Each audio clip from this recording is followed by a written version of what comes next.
Professeur Philippe Parola, vous êtes chef de service à l'IHU Méditerranée Infection de Marseille. L'IHU continue à tester massivement les Marseillais. Peut-on dire que l'épidémie redémarre au vu des résultats? Non, actuellement, la situation est comparable à ce que nous vivons depuis 2 ou 3 semaines. Nous continuons depuis le début de l'épidémie à tester tous les jours. Les résultats d'hier, sur 258 patients qui sont venus se faire dépister à l'IHU, nous avons eu 3 positifs. Et de façon plus large, le laboratoire, sur 600 prélèvements reçus de l'ensemble de la région, a diagnostiqué 17 nouvelles infections. Nous sommes dans le même profil de patients, des voyageurs, des petits clusters familiaux, des marins, où nous avons une attention particulière, bien entendu, pour les soignants. Et puis, il y a quelques cas isolés, inexpliqués, d'où la nécessité de continuer à tester et à surveiller. Mais au jour d'aujourd'hui, l'épidémie n'a pas redémarré, au moins dans notre région et dans ce que nous pouvons observer. À propos du traitement, la polémique continue. Comment soignez-vous vos patients aujourd'hui? Alors actuellement, nous avons une douzaine de patients qui viennent se faire soigner chaque jour parmi ceux que nous avons dépistés ou bien ceux qui nous sont adressés.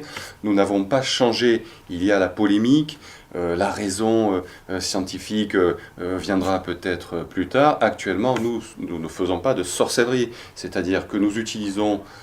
Et je ne fais pas de recommandations, je décris simplement notre pratique, mais qui est celle celle également de très nombreux pays, notamment dans le sud. Nous utilisons toujours l'association hydroxychloroquine-azithromycine.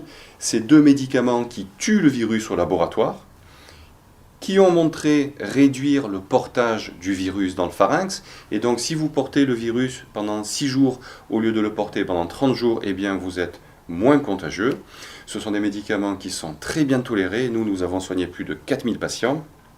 Et en plus de leur effet contre le virus, ces 2 molécules ont également un effet immunomodulateur, on l'a déjà dit, qui agit contre la tempête immunologique, qui est en général dans la 2e phase de la maladie. En plus, il ne coûte quasiment rien et surtout, il n'y a pas d'autre alternative raisonnable aujourd'hui. Donc, entre ça, avec tous les arguments que je vous ai donnés et rien, eh bien nous, pour nos patients, et dans le cadre d'une relation médecin-patient, c'est le choix que nous avons fait avec également l'élément clé qui est de leur donner accès au docteur, à l'oxygène, à la prévention des embolies pulmonaires.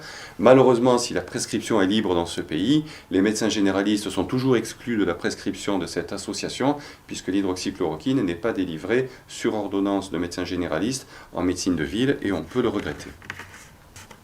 Et que pensez-vous du port du masque obligatoire, notamment dans des lieux clos? Alors, le port du masque est essentiel, bien entendu, pour les soignants, pour se protéger. Il est essentiel pour les patients qui sont contagieux. Il peut tout à fait se comprendre en pleine période épidémique dans les lieux clos, dans les métros, dans les rassemblements, associé bien entendu au lavage des mains avec les solutions hydroalcooliques. Le masque met de la distance sociale, en plus d'une protection respiratoire. Est-ce qu'il m'est possible, moi, de convaincre les gens de son utilité aujourd'hui?